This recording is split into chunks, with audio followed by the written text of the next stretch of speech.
दुनिया अब समझ चुकी है कि उसे इस्लामी गणराज्य के साथ युद्ध में होना होगा।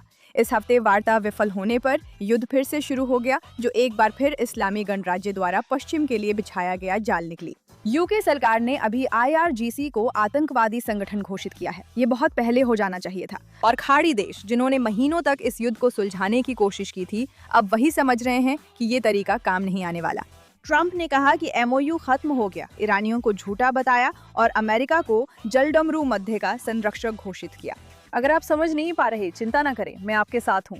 JNS TV पर मीरा के शो में स्वागत है। चलिए शुरुआत से शुरू करते हैं।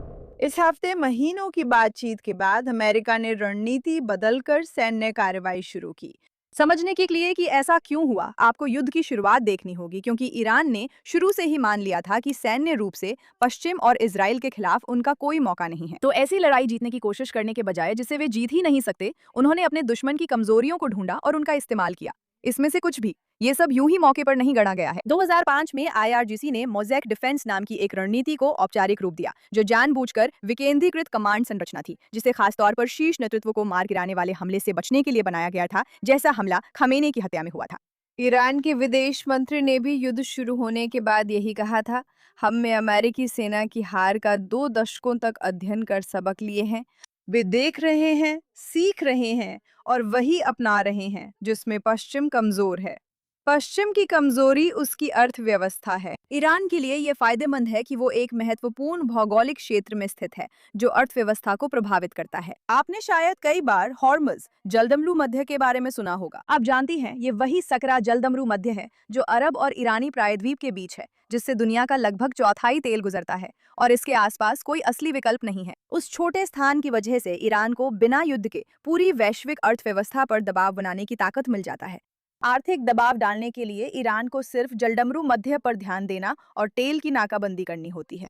तेल की कीमतें बढ़ने से हर चीज महंगी हो जाती है, क्योंकि सबको कहीं ना कहीं ले जाना होता है। इसलिए ये प्रचार का आसान तरीका है। युद्ध के कारण कीमतें बढ़ रही हैं, तो युद्ध रोकें और जिंदगी सस्ती हो जाएगी। ये सच नहीं है, इस पर बाद में बात करेंगे। जलडमरू मध्य ही उनका एकमात्र कमजोर बिंदु नहीं था। पश्चिम में युद्ध खत्म होने में जनता की राय अहम रही है, जो ईरान के लिए 2 तरह से काम करती है और उनके अन्य दुश्मनों के प्रति रवैये में भी फिट बैठती है। इजराइल की कमजोर कड़ी उसका विदेशी, खासकर अमेरिकी समर्थन पर निर्भर रहना है। तो ईरान ने ऐसी योजनाबद्ध मुहिमों में निवेश किया जो अमेरिकी जनता की राय को इजराइल और युद्ध के खिलाफ मोड़ सके।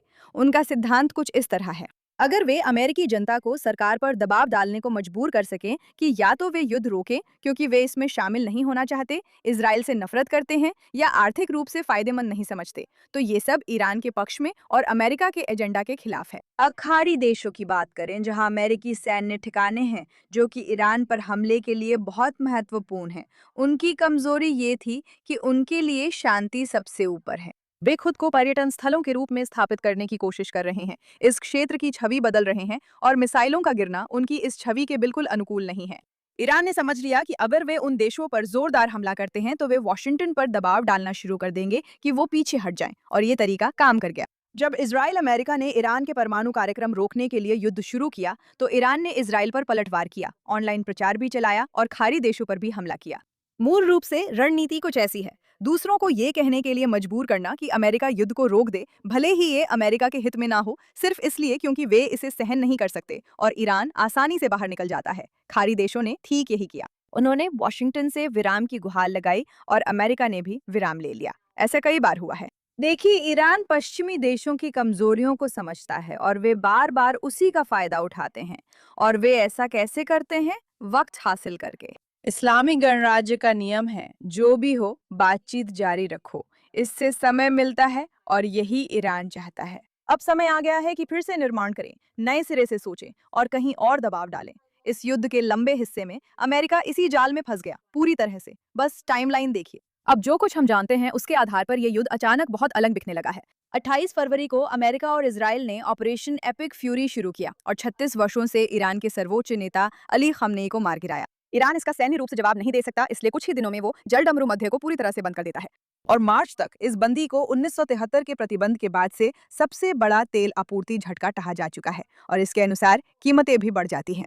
ट्रंप नाटो, जापान, दक्षिण कोरिया से जलडमरू मध्य की सुरक्षा के लिए जहाज भेजने को कहते हैं, लेकिन सभी इनकार कर देते हैं। जर्मनी की रक्षा मंत्री साफ कहती हैं, ये हमारा युद्ध नहीं है और अमेरिका पर दबाव बढ़ता है।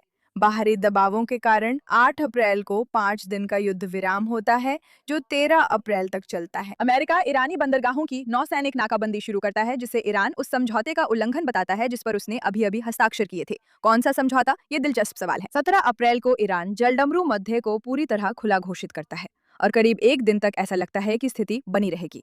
लेकिन 18 अप्रैल तक, यानी एक दिन से भी कम समय में, आईआरजीसी की नावें गुजरने की कोशिश कर रहे जहाजों पर गोलीबारी कर रही हैं, जिनमें भारतीय, फ्रांसीसी और ब्रिटिश झंडे वाले जहाज भी शामिल हैं। और ये फिर से खुलना एक हफ्ता पूरा होने से पहले ही खत्म हो जाता है। याद रखिए, ईरानियों को फर्क नहीं पड़ता जलडमरू मध्य खुला है या नहीं, वे खुद भी जलेंगे और सबको साथ लेकर डुबो देंगे। उन्हें बस अमेरिका के झुकने की जरूरत है। ये उनके लिए काम कर रहा है। ईरान ने बारूदी सुरंगें बिछाने का फैसला किया। ट्रंप ने नौसेना को आदेश दिया कि जो भी नाव उन्हें बिछाते पकड़ी जाए उसे डुबो दो। 30 से अधिक देश ब्रिटेन में मिलते हैं ताकि वे बिना अमेरिका के जलडमरू मध्य खोलने के लिए गठबंधन बना सके। मई में ट्रंप प्रोजेक्ट फ्रीडम नाम का एक तरफा ऑपरेशन शुरू करते हैं ताकि वे खुद जहाजों की सुरक्षा कर सके। ईरान उन जहाजों पर गोली चलाता है पर निशाना चूकता है। कुछ दिनों बाद फ्रांस सार्वजनिक रूप से ऑपरेशन से अलग हो जाता है। मई के अंत में वार्ताकार अस्थायी समझौते पर पहुंचते हैं, लेकिन कोई असली अधिकार वाला उस पर हस्ताक्षर नहीं करता। फिर 9 जून को ईरान जलदमरू मध्य के ऊपर एक अमेरिकी हेलीकॉप्टर को मार गिराता है और अमेरिका जवाबी हमला करता है। इसके जवाब में ईरान बहरीन, कुवैत और जॉर्डन में अमेरिकी ठिकानों पर हमला करता है, जिन्हें वे इस पूरे समय हमले का निशाना बना रहे थे। ठीक उसी संकट के दौरान 17 जून को ट्रंप और ईरान के राष्ट्रपति फ्रांस में G7 शिखर सम्मेलन के डिनर में औपचारिक समझौता ज्ञापन पर हस्ताक्षर करते हैं। जलडमरू मध्य खुल जाता है, नाकाबंदी हटती है। लगता है सच में शांति आ रही है, पर हमारा नियम याद रखें, ईरान समझौता नहीं चाहता, सिर्फ बातचीत चाहता है। कुछ दिनों बाद ईरान की सेना जलदमरू मध्य को लेबनान में इजरायली हमलों के कारण फिर बंद घोषित करती है, जबकि विदेश मंत्रालय कहता है कि शिपिंग सामान्य है।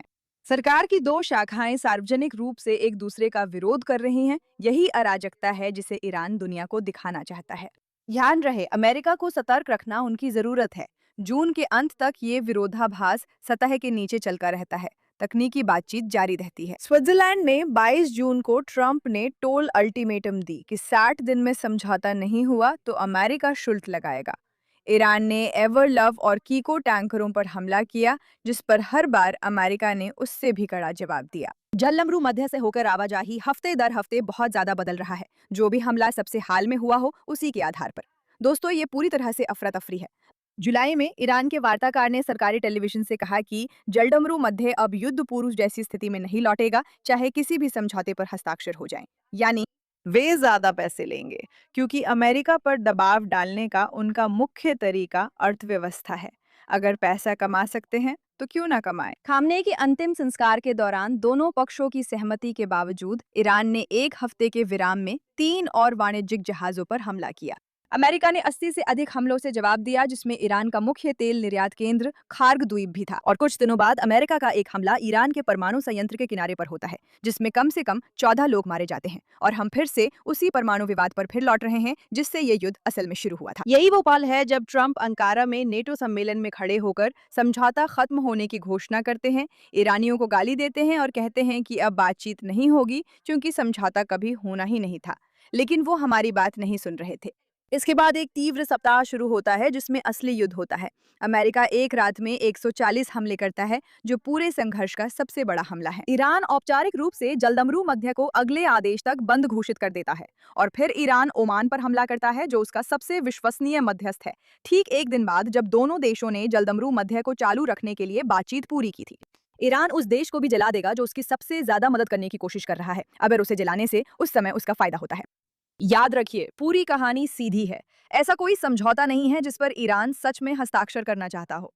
वे बस जितना हो सके आर्थिक अराजकता, पीआर अराजकता पैदा करना चाहते हैं, ताकि अमेरिका खुद ही पीछे हट जाए। लेकिन अच्छी खबर यह है कि अब अमेरिका अपना सबक सीख रहा है, और बाकी दुनिया भी, कि ये शासन किसी भी तरह की शांति में रुचि नहीं रखता। इसे हराने के लिए इसकी बातचीत के खेल में ना पड़े। ट्रंप ने खुद को जलडमरू मध्य का संरक्षक बताते हुए 20% टोल वसूलने की घोषणा कर दी, जो हैरानी की बात नहीं है। वो घोषणा जल्द बदल गई और अब खाली देश सिर्फ अमेरिका में निवेश करेंगे। लगता है वॉशिंगटन वही सीख रहा है जो ईरान पहले से जानता था। अगर आप लोगों को लड़ाई जरूरी दिखाना चाहते हैं तो उसे पैसों से जोड़ दें। ट्रंप ने कहा था कि 60 दिन में समझौता ना हुआ तो वे टोल वसूलेंगे, क्योंकि ईरान भी कुछ समय से होर्मुज से गुजरने वाले जहाजों से शुल्क लेना चाहता था। फीस एक यात्रा के लिए $2 मिलियन तक थी और 60 दिन के लिए हटाने पर सहमति बनी। वो अपना वादा निभा रहे हैं और दुनिया को बता रहे हैं कि अमेरिका का साथ ना देना फायदेमंद नहीं है। ये बयान सिर्फ खाड़ी देशों से निवेश या ईरानियों को डराने के लिए नहीं है, बल्कि अमेरिकी जनता को भरोसा दिलाने के लिए है कि मैं युद्ध को आर्थिक रूप से फायदेमंद बनाऊंगा। और खाड़ी देश, ये पहली बार नहीं है जब ईरान ने बहरीन, कुवैत या जॉर्डन पर हमला किया हो। जून की शुरुआत में भी अपाचे गिराए जाने के बाद ऐसा हुआ था और तब से कई बार हो चुका है। इस हफ्ते ईरान ने 2 दिनों में Bahrain, Kuwait, Qatar, Oman, Jordan और यूएई पर हमला किया। संकीर्ण जलदमरू मध्य में 2 अमीराती टैंकरों पर हमला हुआ, जिसमें एक भारतीय क्रू सदस्य मारा गया। अब भारत भी हस्तक्षेप कर रहा है। कतर में इंटरसेप्ट की गई मिसाइल के टुकड़ों से एक बच्चा घायल हुआ। और सबसे चौंकाने वाली बात यह है कि जैसा कि हमने बताया, ईरान ने ओमान पर हमला किया ठीक कुछ दिन बाद, जब ओमान ने तेहरान के साथ जलदमरू मध्य को चालू रखने के लिए मध्यस्थता वार्ता पूरी की थी। जो देश इस समझौते को बचाने की सबसे ज्यादा कोशिश कर रहा है, उसी पर हमला हो रहा है, क्योंकि ये अराजकता से जुड़ा है। इन देशों में अमेरिकी सैन्य ठिकाने हैं, सबसे ज्यादा बहरीन में, जहां अमेरिकी नौसेना के 5वें बेड़े का मुख्यालय है। अब वे समझ गए हैं कि झूठी युद्ध विराम की उम्मीदें खत्म हो गई हैं। असली समस्या इस्लामी गणराज्य है और उससे सिर्फ एक सैन्य खतरे की तरह निपटना होगा, क्योंकि इसी मोर्चे पर वो कमजोर है। आपने देखा होगा कि इस तनाव में इजराइल शामिल नहीं है, हालांकि ये बदल सकता है। इसके 2 कारण हैं और मेरा पसंदीदा कारण बहुत साधारण है। नेतन्याहू और ट्रंप की तकरार से इजराइल को ही फायदा हुआ, भले ही कई लोग ट्रंप के समर्थन न करने से घबरा गए थे। ईरान जानता है कि इजराइल की कमजोरी उसकी अमेरिका पर निर्भरता है और इजराइल भी ये जल्दी सीख रहा है। भले ही ट्रंप इजराइल के बहुत अच्छे दोस्त हैं, लेकिन उनके अपने हित सबसे पहले आते हैं, जैसा कि होना भी चाहिए। पिछली बार जब इजराइल ने साबित किया कि वो केवल ईरान या अमेरिका से आदेश नहीं लेता और अपनी सुरक्षा स्वयं संभालता है, तो ईरान ने इसे नोट किया। मध्य पूर्व में लोग सिर्फ ताकत की भाषा समझते हैं। और नेतन्याहू ने जो संदेश दिया है, ट्रंप की अवहेलना करने की हद तक, भले ही वो पूरी तरह से उस सीमा को पार नहीं कर पाया, उसने ईरान को ये बता दिया कि इजराइल को उतना आसानी से दबाया नहीं जा सकता जितना उसने उम्मीद की थी। ईरान ने अमेरिकियों को इजराइल के खिलाफ करने के लिए जो अभियान शुरू किया था, वो अगर कुछ हुआ है तो उल्टा ही पड़ गया है। चुनाव करीब है, ऐसे में इजराइल भविष्य के लिए अमेरिकी राष्ट्रपति पर निर्भर नहीं रहना चाहता और आत्मनिर्भर बनने पर जोर दे रहा है। और यही वो बात है जो ईरान नहीं चाहता। अब नेतन्याहू ने अपनी स्थिति साफ कर दी है। एक सम्मेलन में बोलते हुए उन्होंने ईरान के नेताओं से सीधे कहा, अगर ईरान कोई गलती करता है और हम पर हमला करता है तो हम ऐसी ताकत से जवाब देंगे जिसका अनुभव ईरान ने अभी तक नहीं किया है। ईरान उन पर विश्वास करता है। वे अभी इजराइल से तनाव नहीं बढ़ाना चाहते, क्योंकि इजराइल बहुत ताकतवर है और ये उनके लिए फायदेमंद नहीं। क्या ये स्थिति बनी रहेगी? शायद नहीं। यहाँ चीजें तेजी से बदलती हैं। बदलाव को नजरअंदाज ना करें। ये बदलाव सूक्ष्म लेकिन महत्वपूर्ण था। नेतन्याहू का ट्रंप के सामने थोड़ा भी खड़ा होना ईरान को काफी हद तक रोकने वाला साबित हुआ है। अब हमें पता है कि ईरान ने अपने मिसाइलों से इजराइल को ज्यादा नुकसान नहीं पहुंचाया है। असली असर आर्थिक है, क्योंकि उन्हें हम पर हमला करने में कुछ $100 लगते हैं, लेकिन हमें जवाब देने में लाखों डॉलर खर्च करने पड़ते हैं। फिर भी ईरान अन्य तरीकों से नुकसान पहुंचाने की कोशिशें बढ़ा रहा है, क्योंकि अभी सैन्य विकल्प उसके लिए फायदेमंद नहीं है। उन्हें और अपने बैलिस्टिक मिसाइलें खोना नहीं चाहिए, और वे ऐसा करना भी नहीं चाहते अगर इससे इजराइल को कोई नुकसान नहीं होता। लेकिन दोस्तों, हमें अभी भी नहीं पता कि आगे क्या होगा। ये पैटर्न जवाब देता है। अगर ये अमेरिका इजराइल ईरान युद्ध है, तो इस हफ्ते लड़ाई सिर्फ अमेरिका और ईरान के बीच क्यों दिख रही है, और उसमें इजराइल लगभग नजर ही क्यों नहीं आ रहा? हम फिर से उसी जगह लौटेंगे। ईरान जानता है कि वो इजराइल या पश्चिम से सैन्य रूप से नहीं जीत सकता। अब ये पहले से कहीं ज्यादा सच है। फरवरी से अब तक हुए हमलों ने ईरान की बैलिस्टिक मिसाइलों के भंडार का लगभग 1/3 से आधा हिस्सा और उन फैक्ट्रियों का लगभग 85% हिस्सा तबाह कर दिया है, जो उसे और मिसाइलें बनाने में सक्षम बनाती थी। इजराइल पर मिसाइल युद्ध में ईरान बार बार हारता है, क्योंकि इजराइल की वायु रक्षा अधिकांश मिसाइलें रोक लेती है। इसलिए ईरान इसे जारी रखने का जोखिम नहीं उठा सकता। अब वो जलदमरू मध्य और पास के खाड़ी देशों जैसे कमजोर बिंदुओं पर ध्यान दे रहा है। इसमें ईरान को कुछ समुद्री सुरंगें और तेज नावों का नुकसान हुआ, मिसाइलों का नहीं, जिन्हें बदलना मुश्किल है। इसमें और भी बहुत कुछ है, क्योंकि ये इजराइल का युद्ध कभी था ही नहीं। 8 जुलाई के मध्य में यही हालात हैं। ईरान कहता है कि जलडमरू मध्य अगले आदेश तक बंद रहेगा। उम्मीद है कि दबाव आखिरकार उसके पक्ष में काम करेगा, लेकिन फिलहाल ऐसा लगता है कि अमेरिका ने हालात को अपने पक्ष में मोड़ लिया है। यातायात अभी भी सामान्य से काफी कम है। ओमानी तट के संकीर्ण गलियारे से होकर गुजर रहा है, जबकि विकल्प तैयार हो रहे हैं और ईरानी बंदरगाहों पर नाकाबंदी फिर लागू है। और लड़ाई 6 देशों में फैल गई है, जिन्होंने वास्तव में इसकी शुरुआत नहीं की थी, लेकिन वे इसे रोक भी नहीं सकते। उन्हें उम्मीद है कि अमेरिका इसे रोक सकता है। अब वे मानने लगे हैं कि खतरा यूं ही खत्म नहीं होगा।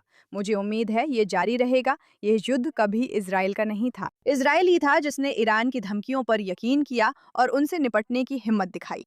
अगर अमेरिका स्थिर वैश्विक अर्थव्यवस्था चाहता है, तो उस पर एक पागल और तर्कहीन खिलाड़ी का काबिज होना सबके लिए बुरा है। मध्य पूर्व में शांति के लिए उस सिरफिरे भाई से छुटकारा पाना जरूरी है, जिसे मजे के लिए चीजों पर हमला करना पसंद है। और अगर इजराइल खतरे के साये में रहना बंद करना चाहता है, तो ताकत ही एकमात्र ऐसा निवारक है जो कभी काम आया है। मैं मीरा के हूँ और अगली बार आपसे फिर मिलूंगी।